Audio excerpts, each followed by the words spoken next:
빈들에 임한 하나님 나라라는 제목으로 함께 말씀을 나누겠습니다.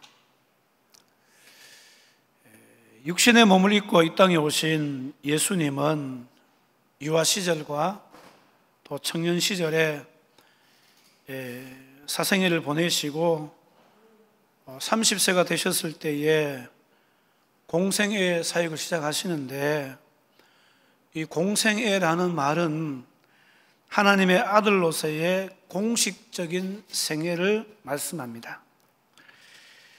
이 공생애를 알리는 첫 일성이 무엇인가 하면은 마태복음 4장 17절에 가보시면은 회개하라 천국이 가까웠느니라 라는 말씀입니다.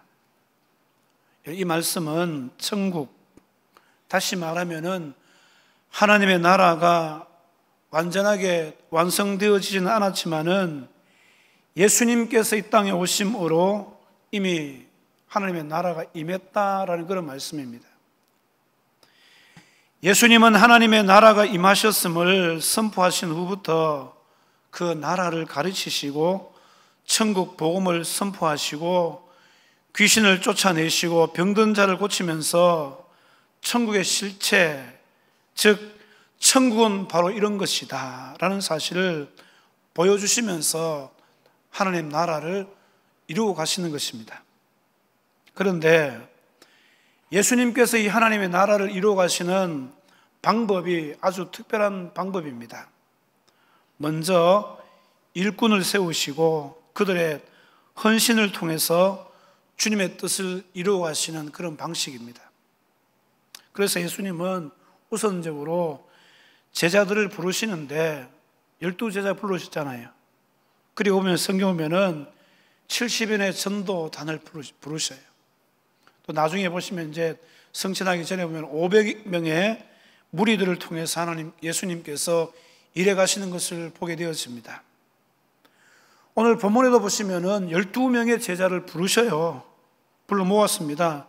9장 1절 상반절에 보면은 예수께서 12제자를 불러 모으사라고 이렇게 말씀하고 있습니다. 왜 불러 모으셨을까요? 2절 말씀에 보니까요, 말씀하세요. 하나님의 나라를 전파하며 앓는 자를 고치게 하려 내보내시며. 무슨 말씀입니까? 하나님의 나라를 전파하도록 보내시기 위해서 제자들을 불러 모으셨다는 겁니다. 그런데 보세요. 그냥 내보내시는 것이 아니라 1절 하반절에 보면은 모든 귀신을 제어하며, 모든 귀신을 제어하며. 이런 모든 귀신이라고 이야기하니까 귀신의 종류도 많다는 그런 말씀 아니겠습니까? 또 이렇게 이야기하니까 무슨 몽달 귀신, 처녀 귀신, 달걀 귀신, 이런 귀신을 이야기하는 게 아니고요. 성경에 보면은 더러운 귀신이다, 군대 귀신이다, 이렇게 보면은 귀신들이 많아요. 그죠? 모든 귀신, 어둠의 권세자가 지배하고 있는 모든 귀신의 능력을 다 제어하는 그런 능력과 병 고치는 능력과 권위를 주시고, 여기서 능력이라는 말은 하나님의 초월적인 그런 능력을 말씀하셔요. 영적인 능력을 의미합니다. 권위라는 것은 합법적인 권리나 권세를 말씀하셔요. 왜 예수님께서 제자들에게 하나님 나라 복음을 전하라고 불러가지고 보내시면서 이런 영적인 무기들을 장착시켜 주십니까? 왜 그러실까요? 고린도전서 4장 20절에 보면은 하나님의 나라는 말에 있지 않고 오직 능력이 있다 말씀하셨기 때문이라는 겁니다. 여러분, 주님의 능력을 입지 않고서는요, 이 천국 복음의 사역을 감당할 수 없다는 것을 말씀하고 있습니다. 오늘 여러분, 우리도 이런 능력을 받아가지고 하나님 나라를 전파할 수 있는, 복음을 전할 수 있는 그런 성도의 삶들이 되시기를 주님의 이름으로 축원을 드립니다. 이런 귀신은 사람들의 마음을 미혹해서 하나님 나라를 거부하고 믿지 못하게 하는 불신의 영을 말해요. 사람들을 지옥으로 끌고 가는 것이 바로 귀신이 하는 짓입니다. 그러므로 하나님의 나라를 전하는 제자들에게 먼저 귀신을 제어하는 능력을 주셨다는 사실입니다. 그랬더니 제자들이 가는 곳마다 어떤 역사가 일어납니까?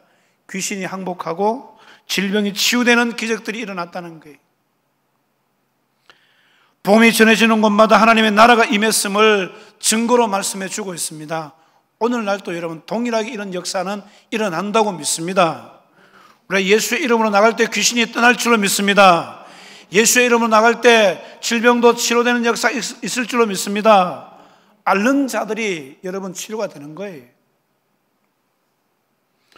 그래서 제자들이 여러분 얼마나 신이 났겠습니까? 제자들 스스로 생각해도 어떻게 이런 일들이 나에게 일어날 수 있을까? 나를 통해서 일어나지? 이렇게 생각할 정도로 놀라운 일들이 제자들이 복음을 전할 때 나타났다는 사실입니다. 6절 말씀을 보면 이렇게 말씀하시잖아요. 제자들이 나가 각 마을에 두루 다니며 곳곳에 복음을 전하며 병을 고치더라. 각 마을 곳곳에 두루 다니며 복음을 전하는데 병든 자들을 고치는 역사가 막 일어나는 거예요. 말 그대로 예수님의 제자들이 가는 곳에 전인 구원의 역사가 일어나고 있음을 말씀하고 있습니다. 오늘 우리들에게도 이런 역사가 나타나기를 주님의 이름으로 축원을 드립니다. 이런 복음을 들고 나가는데 귀신들이 벌벌 도망가고 병이 치료되는 역사가 있으면 좋겠다는 사실입니다. 이 사람들도 너무 놀랐어요. 예수님을 통해서 능력이 나타나고 기적이 일어나는 것은 이미 알려진 사실입니다. 그런데 예수님을 따르는 제자들도 예수님과 같은 기적을 일으키니 소문이 퍼지지 않을 수가 없다는 거예요. 마침내 이 소문이 어디까지 들려지는가 하면 왕궁 안에 있는 헤롯의 귀에까지 들려졌습니다. 7절 말씀에 그렇게 말씀하잖아요. 분봉왕 헤롯이 이 모든 일을 듣고 심히 당황하니, 왕이 듣고 뭐였습니까? 당황했습니다. 헤롯이 당황하는 이유가 무엇입니까? 자기가 한 짓이 있기 때문에 그래. 아무 죄 없는 세례 요한을 자기 체면 지키려고 목을 베어 죽인 것이 바로 헤롯 왕이잖아요. 그러니 혹시 죽은 세례 요한이 다시 살아난 것이 아닌가 두려움에 빠졌다는 거예요. 여러분, 하나님의 나라가 임하면 가장 먼저 죄악의 세력에 민감하게 반응하면서 두려워한다는 것을 기억하셔야 돼요. 왜 그렇습니까? 하나님의 나라는 죄와 함께 할 수 없기 때문입니다. 이 제자들의 사기가 하늘을 찌를 듯합니다. 양 어깨가 하늘에 걸린 듯이 의기양양해서 돌아왔습니다. 너도 나도 자신들을 통해서 일어난 기적의 역사를 예수님께 선교 보고하는 거예요. 제자들이 전도하는 것을 보게 되어지면요, 우리가 어떻게 전도해야 될 것인지, 또 전도하고 나서 어떻게 해야 될 것인지를 사실 다 가르쳐 주고 있거든요. 나와서 복음 전할 때 귀신이 떠나가고 병든 사람들이 막 고침받게 되어지고, 이 모든 것들을 예수님께 와서 전도 보고하는 게, 선교 보고하는 거예요. 그러니까 예수님께서 이 제자들을 데리시고 따로 베세다라는 고을로 가십니다. 그런데 예수님께서 베세다로 가신 것을 무리들이 어떻게 알았는지 또 알고 따라오는 거예요. 여러분, 예수님은 복음이십니다. 예수님은 생명이십니다. 생명이 있는 곳에는 항상 이렇게 사람들이 알고 모인다는 사실이에요. 여러분, 이것이 진정한 부흥이라는 것을 기억하시기 바랍니다. 진짜 부흥은요, 사람이 유명해지는 게 아니에요. 진짜 부흥은 예수님의 제자들의 이름이 알려지는 것도 아닙니다. 제자들에게 사람들이 몰려오는 것도 아니에요. 부흥은 생명 되시는 예수님이 알려지고 사람들이 예수님께 관심을 가지게 되고 예수님을 보고 싶어하고 예수님을 만나고 싶어하고 예수님의 말씀을 듣고 싶어서 예수님께 나오게 되어진다는 거예요. 그래서 여러분, 우리 교회가 예수 복음만 있으면요, 반드시 생명의 역사 일어날 줄로 믿습니다. 사람들은 몰려오게 되어져 있습니다. 우리 교회 안에도 생명의 복음이 있어요. 아멘이십니까? 교회는 생명의 복음이 있어요. 예수가 있어야 돼요. 예수님이 이곳을 다스리시는 역사가 있어야 된다는 것을 말씀합니다. 수많은 사람들이 예수님께 모여들었어요. 그곳이 벳세다라는 고을의 넓은 들이었습니다. 예수님은 사람들의 환호에도 불구하고 한결같잖아요. 몰려든 무리들에게 하나님 나라를 말씀하시고 가르치시고 연약한 자들을 치유해 주시는 것을 보게 되어집니다. 여러분, 예수님의 관심은 어디인지 아십니까, 여러분? 예수님의 관심은요, 오직 사람들에게 있습니다. 예수님의 관심은 오직 우리들에게 있어요. 우리 한 사람 한 사람들에게 있다는 사실을 믿으시기를 바랍니다. 여러분, 예수님께서 여러분 한 사람 한 사람에게 관심을 두고 계십니다. 아멘이십니까? 예수님은요, 사람들에게 관심이 있어요. 특별한 삶의 문제로 인해서 힘들어하는 자들을 결코 외면하지 않으시는 분이 바로 예수님이십니다. 지금도 마찬가지잖아요. 사실 여러분, 빈들에 모인 사람들은요, 다 가난한 사람들이고 고침받아야 되는 연약한 사람들이에요. 지금도 연약함이 없는 사람이 없고 연약함이 없는 가정이 없습니다. 질병으로 인해서 약해진 사람들, 물질의 궁핍으로 인해서 약해진 사람들, 갑작스러운 사고로 인해서 약해진 사람들, 모든 사람들은요, 저마다 연약함을 안고 살아가는 것 같습니다. 그런데 그 연약함을 혼자 끌어안고 근심하는 경우가 많잖아요. 그래서 혼자 고심하다가 병들고 어떤 사람은 극단적인 생각까지 하게 되는 것을 보게 되었습니다. 이거 누가 좋아하는지 아십니까? 사탄이 좋아한다는 거예요. 사랑하는 성도 여러분, 우리 주님은 누구라도 받아주시는 하나님이신 줄로 믿습니다. 어떤 고민도, 어떤 아픔도, 어떤 문제도 다 들어주시고 해결하실 수 있는 전능자가 바로 우리가 믿는 예수님입니다. 그렇기 때문에 여러분, 우리가 예수님의 이름을 부르며 자신의 문제와 고민을 드러내놓고 말하면은 응답해 주신다는 거예요. 말하는 게 뭡니까? 이것이 바로 기도고 이것이 바로 예배 아니겠습니까? 그래서 이 예배 가운데 말씀을 통해서 치료하여 주시고 육신의 질병도 고쳐주시는 그런 은혜가 있다는 거예요. 그래서 예수님께서 친히 말씀하신 게 뭡니까? 수고하고 무거운 짐진 자들아 다 내게로 오라. 내가 너희를 쉬게 하리라. 이게 주님의 마음이라는 거예요. 오늘 여러분, 우리가 주님께 나아가기만 하면 주님께서 우리 모든 인생의 문제를 해결해 주신다는 사실을 믿으시기를 주님의 이름으로 축원을 드립니다. 혼자 끙끙대고 여러분 붙잡고 있는 것이 아니라 주님 앞에 내놓고 기도하고 예배하게 되어지면은 우리 주님께서 우리 인생의 문제도 해결해 주신다는 사실을 여러분 꼭 기억하시기를 바랍니다. 베세다 들녘에도 수많은 사람들이 자신의 질고를 안고서 찾아왔지만은 예수님께서 그 모든 사람들의 관심을 두시고 일일이 다 만나주시는 거예요. 말씀으로 위로해 주시고 때로는 만져주시면서 아픔을 낫게 하여 주시고, 여러분, 주님의 말씀이 닿는 곳에, 주님의 손길이 닿는 곳에 치료와 회복의 역사가 무한정으로 일어난다는 사실을 믿으시기를 바랍니다.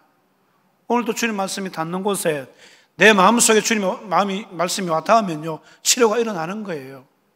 우리 가정에 주님의 말씀이 여러분 와닿으면은 회복의 역사가 있게 될 줄로 믿습니다. 왜 그렇습니까? 이 주님의 말씀은 살아있는 하나님의 말씀이기 때문에 그래요. 우리가 여러분 이 말씀을 내게 주시는 하나님의 말씀으로 들려지게 되어지면요, 이 말씀이 내 안에서 막 요동칩니다. 하나님의 말씀은 살아있기 때문에 요동치게 되겠다는 거예요. 히브리서 4장 12절 말씀에 하나님의 말씀은 살아있고 활력이 있어 좌우의 날선 어떤 검보다도 예리하여 혼과 영과 관절과 골수를 찔러 쪼개기까지 하며 또 마음의 생각과 뜻을 판단하나니. 하나님의 말씀은요, 활력이 있다는 거예요. 살아있다는, 요동친다는 거예요. 마치 수술칼로 환부를 오려내듯이 이 말씀이 나를 치료해 주신다는 거예요. 수술해 주신다는 거예요. 그래서 내게 주신 말씀대로 영육 간의 문제가 해결되는 역사가 있게 될 줄로 믿습니다. 그런데 여러분, 아무리 주님이 사랑이 많으시고 주님 말씀에 능력이 다하더라도 연약한 이들이 주님 앞에 자신의 모습을 보이지 않는다면, 주님의 말씀을 듣지 않는다면요, 치료의 역사는 일어나지 않습니다. 오늘 여러분, 이 주님의 말씀이 여러분 하나님께서 내게 주시는 음성으로, 육성으로 들려지는 역사가 있기를 주님의 이름으로 축원을 드립니다. 들려지면 역사가 일어나는 거예요. 이 말씀이 내 안에서 막 역사하는 거예요. 이 말씀이 여러분 나의 상처를 여러분 수술할 줄로 믿습니다. 마음의 상처도 수술하고 육신의 상처도 수술하는 거예요. 그래서 말씀이 빛이잖아요. 빛. 말씀은 빛이에요. 말라기 4장에 그렇게 말씀하고 있지 않습니까? 여호와를 경외하는 자, 공의로운 해가 떠올라서 치료하는 광선을 비추어 주신다. 이 말씀의 빛이 내게 임하면 치료의 역사가 일어날 줄로 믿습니다. 이게 주님 말씀이잖아요. 예수님께서 말씀하셨어요. 구하는 이가 받을 것이요, 찾는 이는 찾아낼 것이요, 두드리는 이에겐 열릴 것이다. 그러니까 믿고 주님께 구할 때 이런 역사를 반드시 경험하게 된다는 것입니다. 너무나 많은 사람들이 하나님의 나라를 누리고 싶어서 예수님께 찾아왔습니다. 아마 여기에는 제자들이 전파한 하나님 나라에 대해서 듣고 찾아온 무리들도 많이 있었을 것입니다. 수많은 인파들이 예수님의 말씀을 듣기 위해서 모였어요. 우리 예수님께서는 한 사람이라도 더 주님의 말씀을 듣고 하나님 나라의 축복을 누릴 수 있도록 해주시기 위해서 넓은 들로 가신 겁니다. 이곳 이름을 베세다에 있는 빈들이다. 오늘 성경은 그렇게 말씀하고 있습니다. 12절 말씀에 이렇게 말씀하고 있지 않습니까? 날이 저물어 가매 12 사도가 나와 여짜오되 무리를 보내어 두루 마을과 촌으로 가서 유하며 먹을 것을 얻게 하소서. 우리가 있는 여기는 빈들이니다. 우리가 있는 여기가 어디라고요? 빈들이니다. 빈들. 예수님께서 인도하신 넓은 들을 빈들이다 이렇게 표현하고 있습니다. 빈들이라는 말은 사람들이 살지 않는 아무것도 없는 들판이다 이 말이에요. 아무것도 구할 수 없는 빈들. 빈들임에도 불구하고 남자만 세워도 몇 명이 모였습니까? 5천 명이 모였다는 거예요. 너무나 많은 사람들이 몰려들었습니다. 예수님은 모여든 사람들에게 온종일 쉬지 아니하시고 하나님 나라에 대해서 말씀해 주셨습니다. 오후가 지나고 날이 어두워지려고 하자 제자들의 마음이 급해졌어요. 이제 그만 사람들을 집으로 돌려보내야 되는데 예수님께서 쉬지 않으시고 사람들을 만나주시고 기도해 주시고 고쳐주시고 말씀을 가르쳐 주시니까, 그래서 제자들이 참다 못해가지고 예수님께 말합니다. 예수님, 이제 그만하시고 사람들을 돌려보내세요. 여기는 빈들이라서 먹을 것도 없는데 각자 돌아가서 음식을 먹도록 하고 쉬도록 해야 됩니다. 제자들은 진짜 걱정돼서 말하는 거예요. 많은 사람들이 먹지도 못하고 이렇게 있다가는 무슨 일을 만날지도 모르겠거든요. 그래서 예수님 간척하는 거예요. 돌려보냈어요, 예수님. 그런데 예수님께서 깜짝 놀랄 말씀을 하시잖아요. 자, 13절 말씀 같이 한번 읽어보십니다. 시작.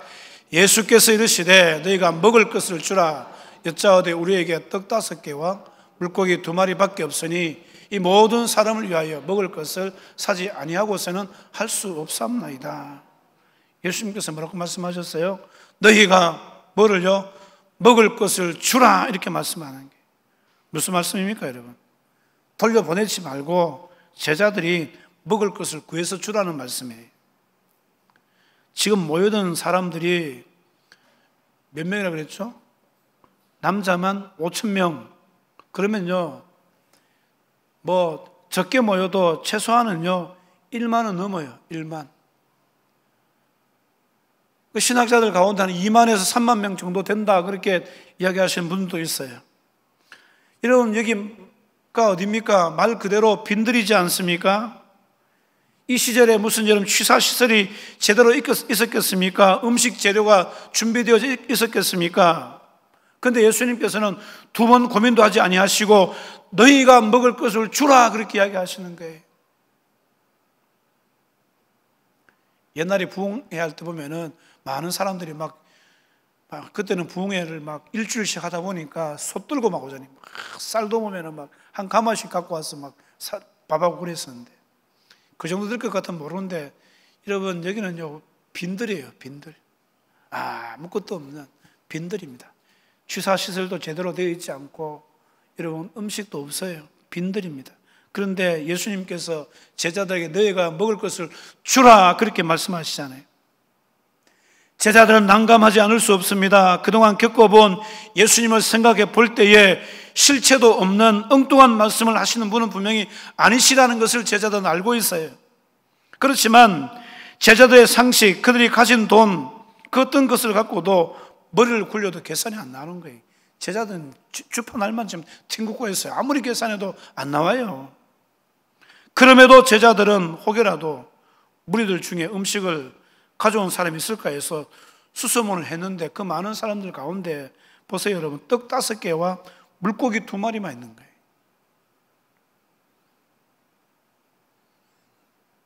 제자들은 떡 5개와 물고기 2마리를 들고 예수님께 보여드립니다. 주님, 우리에게는 떡 5개와 물고기 2마리밖에 없어요.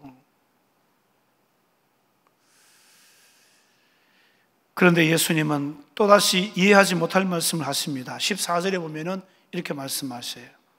이는 남자가 한 5,000명 됨이로라. 제자들에게 이르시되 때를 지어 한 50명씩 앉히라 하시니, 무슨 말씀입니까? 식사를 할 수 있도록 질서 있게 자리를 정리해라 이 말씀이잖아요. 예수님도 놀랍지만은 여기 보시면 제자들의 행동도 놀라운 것을 보게 되어집니다. 예수님께서 말씀하시니까요 뒤도 돌아볼 생각하지 아니하고 모인 사람들을 예수님께서 말씀하신 대로 제자들은 질서 있게 앉도록 안내하는 것을 봅니다. 아마 일을 하면서도 제자들의 마음 복잡했을 거예요. 그럼에도 불구하고 예수님께서 말씀하시니까 순종했다는 거예요. 예수님께서 말씀하실 때 순종하시기 바랍니다. 이런 바로 믿음이 바로 이런 거예요. 예수님의 뜻이라면은 뒤도 생각지 않고 순종하는 것입니다. 예수님 뜻이라면은 계산하지 않고 순종하는 것이 바로 믿음입니다. 제자들은 자신들의 계산으로는 도저히 맞지 않지만 예수님께서 말씀하시니까요 순종하면서 따라왔다는 거예요. 우리 맨날 계산하잖아요. 이게 손해 될까 손해 되지 않을까 맨날 계산만 하고 앉았잖아요. 순종이 제사보다 낫습니다. 믿음이 뭡니까? 순종하는 거예요. 주님께서 내게 주신 그 마음에 소원으로 주신 그 뜻을 여러분 순종하는 게 믿음이에요. 계산이 안 나와도 아무리 머리를 굴려도 안 돼도 주님께서 말씀하시니까요 순종할 때 역사가 일어나는 것입니다. 예수님께서는 묵묵히 순종함에 따르는 제자들의 헌신을 보신 뒤에 그들의 헌신 뒤에 축복하시면서 기도하시는 것을 봅니다. 자, 15절부터 17절까지 말씀을 같이 한번 읽어보십니다. 시작. 제자들이 이렇게 하여 다 앉힌 후 예수께서 떡 5개와 물고기 2마리를 가지사 하늘을 우러러 축사하시고 떼어 제자들에게 주어 무리에게 나누어 주게 하시니 먹고 다 배불렀더라. 그 남은 조각을 12바구니에 거두으니라. 할렐루야. 그날 제자들은 엄청난 경험을 한 것입니다. 계산은 안 되는 일이었지만 오직 주님의 말씀을 의지하고 순종했더니만은 땅의 상식을 뛰어넘는 기적의 역사를 다 경험했다는 거예요. 여러분, 주님의 말씀을 순종하는 곳에 하나님의 나라가 임합니다. 빈들이지만 주님의 말씀이 그 수많은 사람들의 위에 임하니까요, 이곳이 바로 하나님 나라가 되더라는 거예요. 자, 그런데 여러분, 빈들에서 예수님께서 그렇다면 제자들에게 주시는 메시지가 무엇이겠습니까? 이 오병이어의 기적을 통해서 제자들에게 던져주시는 메시지가 뭐냐, 이 말씀이에요. 단순히 나를 따라다니면 군중들의 환호를 받을 뿐만 아니라 언제나 배부른 삶을 살게 될 것이다, 이것을 예수님께서 제자들에게 가르쳐 주신 것입니까? 야, 먹을 거 걱정하지 마, 그거 가르쳐 주신 거예요?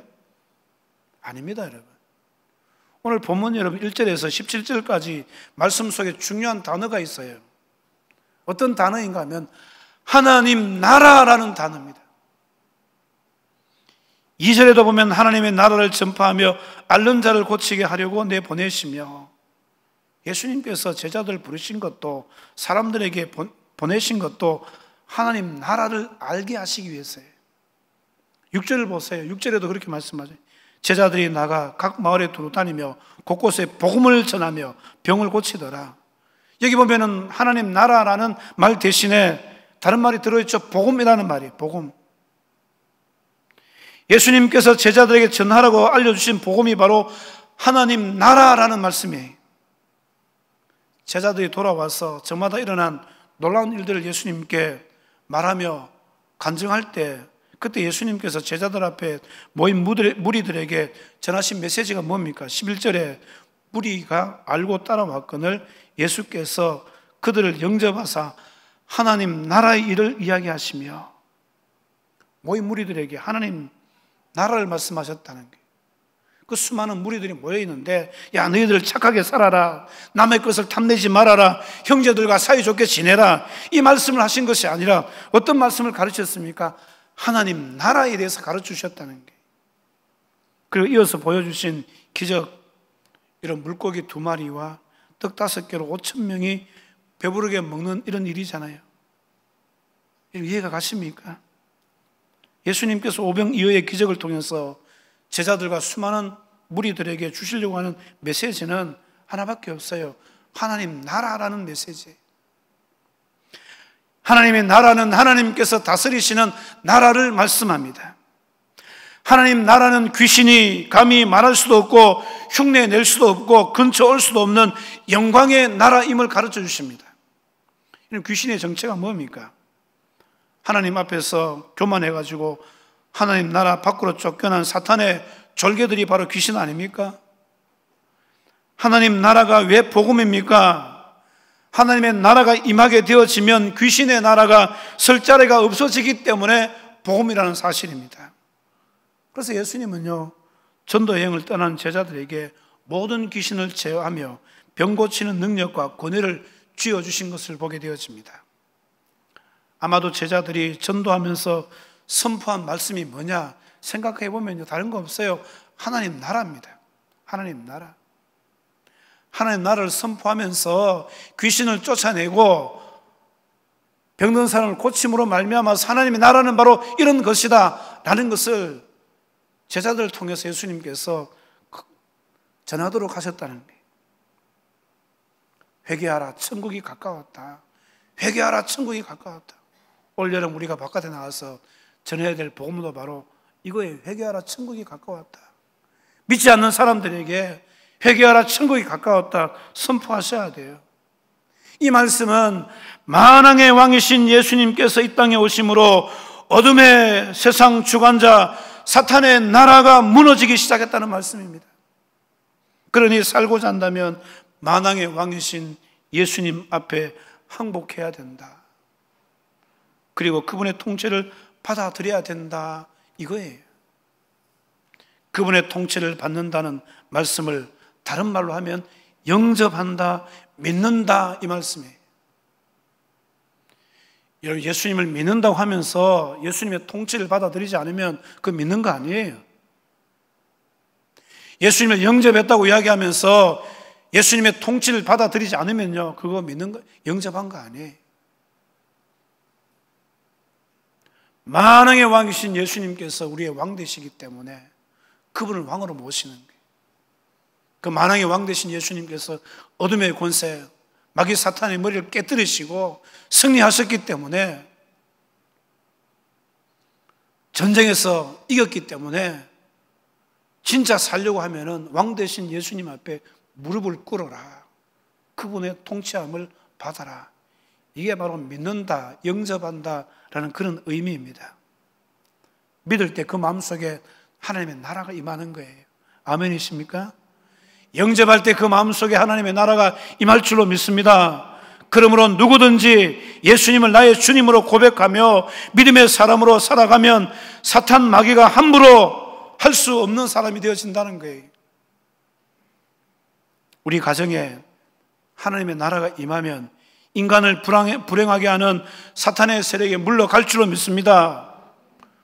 우리가 가게 될 영원한 하나님의 나라는 인간에게 고통을 주는 질병이 없는 그런 나라예요. 아픔도 없습니다. 실망도 없습니다. 영원히 활력이 있고 건강한 나라가 영원한 하나님의 나라인 줄로 믿습니다. 거기는 눈물도 없어요. 코로나 바이러스도 없어요. 이 나라로 우리를 인도하시려고 예수님께서 먼저 이 땅에 하나님 나라를 선포하셨다는 사실입니다. 그러니 여러분, 예수님의 제자들이 하나님 나라의 복음을 전하자 병이 치유되는 역사가 막 일어났다는 것입니다. 무엇보다도 하나님의 나라는 풍성함을 누리는 나라입니다.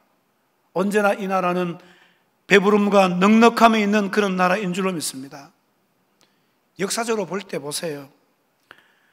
배고프고 허기진 삶이 일상인 1세기의 갈릴리 사람들에게는 배부름이 뭔지, 넉넉함이 무엇인지 가늠조차가 어렵다는 거예요. 한번 생각해 보세요. 늘 가난하게 사는 사람들 있잖아요. 늘 배고파하는 사람들, 늘 굶주림 가운데 있는 사람들은요, 배부름이 뭔지를 모르는 거예요. 그게 일상이고 당연한 것처럼 여러분 받아들이지 않겠습니까? 그런데 말 그대로 아무것도 가진 것이 없는 가난한 빈들 인생을 사는 이들에게 예수님은 하나님의 나라를 실물 교육하고 계시다는 거예요. 실물 교육. 물고기 2마리와 떡 5개뿐인 인생이라도 언제나 즐겁고 배부른 만찬을 누릴 수 있는 나라가 하나님 나라이다라는 것을 보여주고 계시다는 거예요. 사랑하는 성도 여러분, 이런 천국을 우리 모두가 경험하게 되시기를 주님의 이름으로 축원을 드립니다. 물고기 2마리와 떡 5개뿐인 인생이라도 하나님의 나라를 경험하게 되어지면 언제나 배부릅니다. 언제나 넉넉합니다. 이 빈들에서 전하신 예수님의 설교는 제자들에게 잊을 수 없는 천국 설교입니다. 이 경험이 제자들로 하여금 일평생 가난과 배고픔을 염려하지 않는 신앙으로 세워주시는 것을 보게 되어집니다. 그래서 복음을 전하면서 그들이 온갖 핍박을 당하고 배고픔을 당해도 그들 속에 하나님 나라가 있기 때문에 이기는 거예요. 어떤 형편 속에서도 감사하며 기뻐하는 신앙으로 살 수 있게 되어졌다는 사실입니다. 어떻게 해서 그렇습니까? 예수님께서 전하신 하나님의 나라가 그들 마음속에 임했기 때문입니다. 사랑하는 성도 여러분, 여러분에게는 지금 무엇이 힘드십니까? 혹시 나를 힘들게 하는 것이 무엇입니까? 돈이 힘들게 하십니까? 아니면은 육신의 연약함이 내 마음을 힘들게 합니까? 미래가 염려되어집니까? 그래서 잠이 잘 오지 않습니까? 혹시 우울하지 않습니까? 주님을 구하시기 바랍니다. 그분을 찾으시기 바랍니다. 그분께서 내 삶 가운데 개입하시도록 내 삶을 다 내어드리시기를 바랍니다. 그리고 먼저 하나님 나라를 구하셔야 돼요.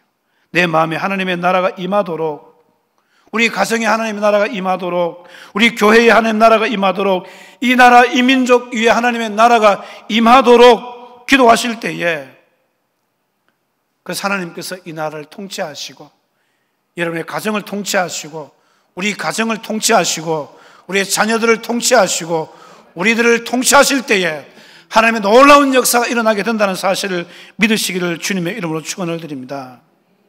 마태복음 6장 31절에 33절 말씀에 그러므로 염려하여 이르기를 무엇을 먹을까 무엇을 마실까 무엇을 입을까 하지 말라. 이는 다 이방인들이 구하는 것이라. 너희 하늘 아버지께서 이 모든 것이 너에게 있어야 할 줄 아시느니라. 그런즉 너희는 먼저 그의 나라와 그 의를 구하라. 그리하면 이 모든 것을 너희에게 더하시리라. 우리 예수님은 우리의 모든 것이 되시는 주님이신 줄로 믿습니다. 우리 삶의, 우리 가정의 삶의 현장에 하나님의 나라가 임하기를 위해서 여러분 기도하시기를 바랍니다. 하나님 나라가 임하기만 하면 우리 모든 인생의 문제는 해결되는 역사가 있게 될 줄로 믿습니다. 물고기 2마리밖에 없는 인생, 떡 5개밖에 없는 인생이라도요, 주님 나라 임하게 되어지면 그 하나님의 부여하심을 경험할 수 있게 된다는 것을 여러분 기억하셔야 돼요. 말씀을 믿습니다. 우리의 삶의 현장이 여러분 빈들 아닙니까? 하나님의 은혜가 아니면 살 수 없는 빈들이에요. 나는 넉넉함을 누리니까 내 인생은 빈들 아니다. 그건 교만이에요. 우리는 잠시라도 하나님의 은혜가 없으면 살 수 없는 그런 자들입니다. 그런 면에서 이 세상은요 빈들이에요. 우리의 가정도 빈들일 수 있습니다. 우리 자녀들이 앞으로 살아갈 인생도 빈들 인생일 수 있어요. 사실 그럼 걱정되잖아요. 걱정하지 않아도 될 이유가 뭡니까? 그곳에 하나님의 나라가 임하게 되어지면 기적을 체험할 뿐만 아니라 하나님의 부여하심을 경험하는 은혜가 있다는 것을 말씀해 주고 있지 않습니까? 그렇기 때문에 빈들 인생은요 늘 주님을 구하는 인생이어야 됩니다. 하나님의 나라를 구하는 인생이 되어야 될 줄 믿습니다. 한 주간 여러분 이 빈들 인생, 이 빈들 세상, 코로나로 말미암아서 모든 사람들이 힘겨운 이곳에 하나님의 나라가 임하여 주시옵소서. 이 어둠의 나라에 주님이 임하여 주시옵소서. 주님이 임하심으로 말미암아서 어둠은 물러가고 코로나도 물러가고 인생의 문제도 물러가는 역사 있게 하여 주시옵소서. 이것이 기도 제목 되어져서 우리 가정에 여러분 주님이 임하시는 역사, 그것으로 말미암아서 하나님의 나라를 경험할 수 있는 우리 모든 성도가 되실 수 있기를 주님의 이름으로 축원을 드립니다. 우리 말씀을 생각하시면서 여러분, 하나님 내 모든 삶의 현장, 이 빈들과 같은 인생의 현장에 주님 임하여 주시옵소서. 주님 말씀하여 주시옵소서. 주님이 말씀하여 주시면은 주님의 말씀이 닿는 곳에 하나님의 나라가 임하게 되어지고 인생의 문제는 해결되어진 역사가 있게 되어진다는 거예요. 주님 우리 가운데 임하여 주시옵소서. 주님 내게 말씀하여 주시고 주님 우리 가정에 임하여 주옵소서. 하나님 나라가 임하게 하여 주옵소서. 우리 주여 세 번 부르시고 통성으로 같이 기도하십니다. 주여 주여 주여.